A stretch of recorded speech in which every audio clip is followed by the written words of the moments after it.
Di era digital yang serba cepat dan terbuka, akses terhadap informasi jauh lebih mudah. Sayangnya, kemudahan ini tak hanya membawa manfaat, tapi resiko yang lebih besar. Salah satunya adalah penyebaran konten pornografi yang semakin masif, beragam, dan sulit dibendung. Dalam hitungan detik, siapapun termasuk anak-anak dan remaja bisa mengakses ribuan hingga jutaan konten pornografi hanya lewat satu klik. Bahkan algoritma media sosial dan situs hiburan seringkali tanpa sadar ikut mendorong distribusi konten-konten tersebut.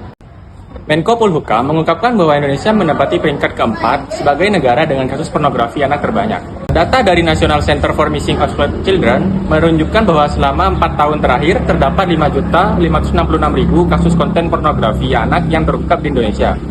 Hal ini membuat Indonesia berada di peringkat kedua di kawasan ASEAN.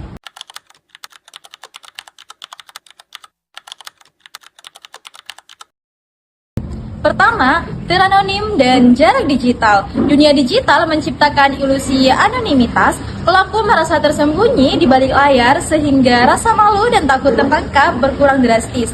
Mereka lupa bahwa jejak digital ini abadi dan aparat penegak hukum semakin canggih dalam melacaknya. Yang kedua, distorsi psikologis dan mekanisme kelompok. Dalam grup tertutup, terjadi echo chamber, di mana perilaku menyimpang dinormalisasi. Anggota saling menguatkan keyakinan bahwa yang mereka lakukan tidak salah atau hanya fantasi. Mereka kehilangan perspektif norma sosial yang berlaku di dunia nyata. Ketiga, rendahnya pemahaman hukum dan dampak sosial. Banyak pelaku, terutama konsumen, tidak sepertinya menyadari betapa beratnya hukuman yang mengintai. Mereka menganggap hanya lihat atau sekedar gabung grup bukanlah kejahatan serius.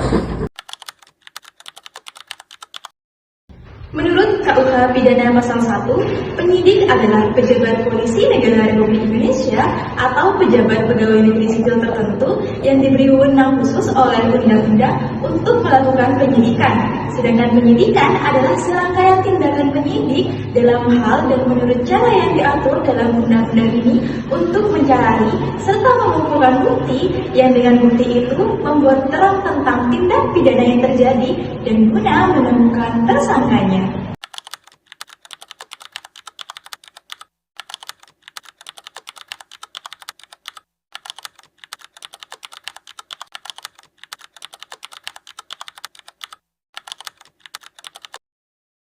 Apakah benar saudara sebagai salah satu orang yang termasuk dalam grup Facebook Fantasi Saudara? Dan apa peran saudara? Iya Pak, saya aktif dalam grup tersebut karena saya sebagai admin di dalam grup tersebut Pak. Apa motif awal saudara membuat grup tersebut? Saya mengunggah dan menjual konten pornografi anak di grup fantasi tersebut Pak untuk mendapatkan keuntungan pribadi dengan menjual sekitar 20 konten video atau foto seharga 50.000 dan 40 konten video atau foto seharga 100.000. Apa saja kegiatan yang ada dalam grup tersebut? Selain menjadi kontributor aktif, saya juga membuat video asusila diri saya sendiri dengan anak saya Pak menggunakan telepon genggam.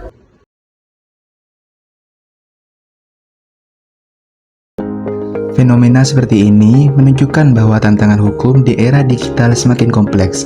Diperlukan ahli hukum yang tidak hanya paham kitab undang-undang, tetapi juga melek teknologi, memahami psikologi sosial, dan memiliki integritas moral yang kuat. Inilah yang dipersiapkan oleh Fakultas Hukum Universitas Madura kepada calon-calon mahasiswanya. Dalam kurikulumnya, tidak hanya mengajarkan hukum pidana dan perdata saja, tetapi juga cyber law, hukum teknologi informasi, dan kriminologi kontemporer. Di sini, mahasiswa dilatih untuk berpikir kritis, analitis, dan etis dalam menyikapi masalah-masalah hukum baru yang lahir dari perkembangan zaman. Jadilah bagian dari solusi untuk masyarakat. Wujudkan pengetahuan lebih dalam sebagai masyarakat hukum Yang mampu menjawab tantangan masa kini bersama Fakultas Hukum Universitas Madura.